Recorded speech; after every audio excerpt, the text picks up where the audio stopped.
नमस्कार मेरे प्यारे भाइयों और बहनों, मैं हार्दिक आपका तहे दिल से स्वागत करता हूँ हमारे इस यूट्यूब चैनल पर जिसका नाम है धर्मो रक्षणा। हमारे इस चैनल पर आपको सभी पुराणों की कथाएं और उनकी प्रचलित अध्यायों की जानकारी प्राप्त होगी। हर देवी देवताओं के महात्म्य और उनके रूप स्वरूप और अवतारों की जानकारी यहाँ प्राप्त होगी। आशा करते हैं कि हमें आपका सकारात्मक प्रतिसाद मिलता रहेगा। हर हर महादेव।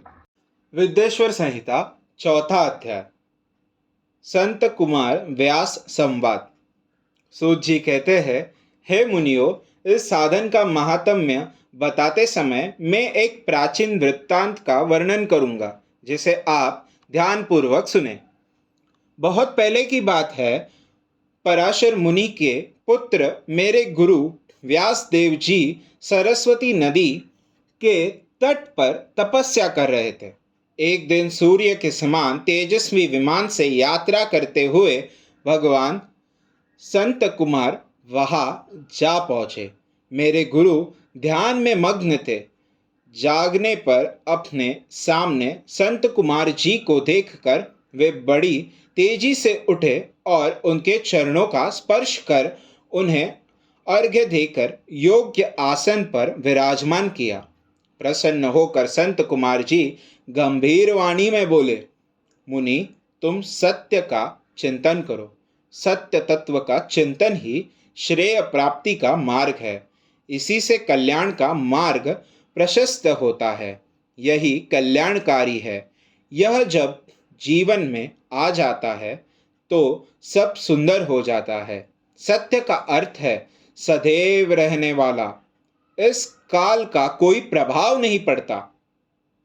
यह सदा एक समान रहता है। संत कुमार जी ने महर्षि व्यास को आगे समझाते हुए कहा, महर्षि, सत्य पदार्थ भगवान शिव ही है। भगवान शंकर का श्रवण, कीर्तन और मनन ही उन्हें प्राप्त करने के सर्वश्रेष्ठ साधन है। पूर्व काल में मैं दूसरे अनेकानेक साधनों के भ्रम में पड़ा घूमता हुआ तपस्या करने मंदराचल पर जा पहुंचा।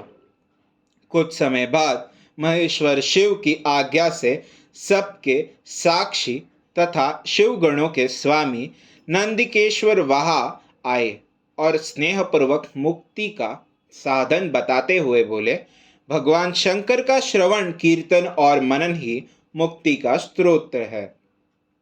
यह बात मुझे स्वयं देवाधिदेव भगवान शिव ने बताई है। अतः तुम इन्हीं साधनों का अनुष्ठान करो। व्यास जी से ऐसा कहकर अनुगामियों सहित संत कुमार ब्रह्मधाम को चले गए।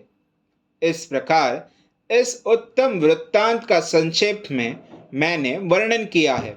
ऋषि बोले, सूत जी, आपने श्रवण, कीर्तन और मनन को मुक्ति का उपाय बताया है, किंतु जो मनुष्य इन तीनों साधनों में असमर्थ हो वह मनुष्य कैसे मुक्त हो सकता है? किस प्रकार कर्म के द्वारा बिना यत्न के ही मोक्ष मिल सकता है? अध्याय चौथा समाप्त। वीडियो को लाइक करें, शेयर करें, चैनल को सब्सक्राइब करें और हमारे साथ बने रहने के लिए बेल आइकन को प्रेस करें। हमारे सनातन संस्कृति की जानकारी के लिए और उनके साहित्यों की जानकारी को प्राप्त करने के लिए हमारे साथ बने रहिए इस चैनल पर जिसका नाम है धर्मो रक्षणा। हर हर महादेव।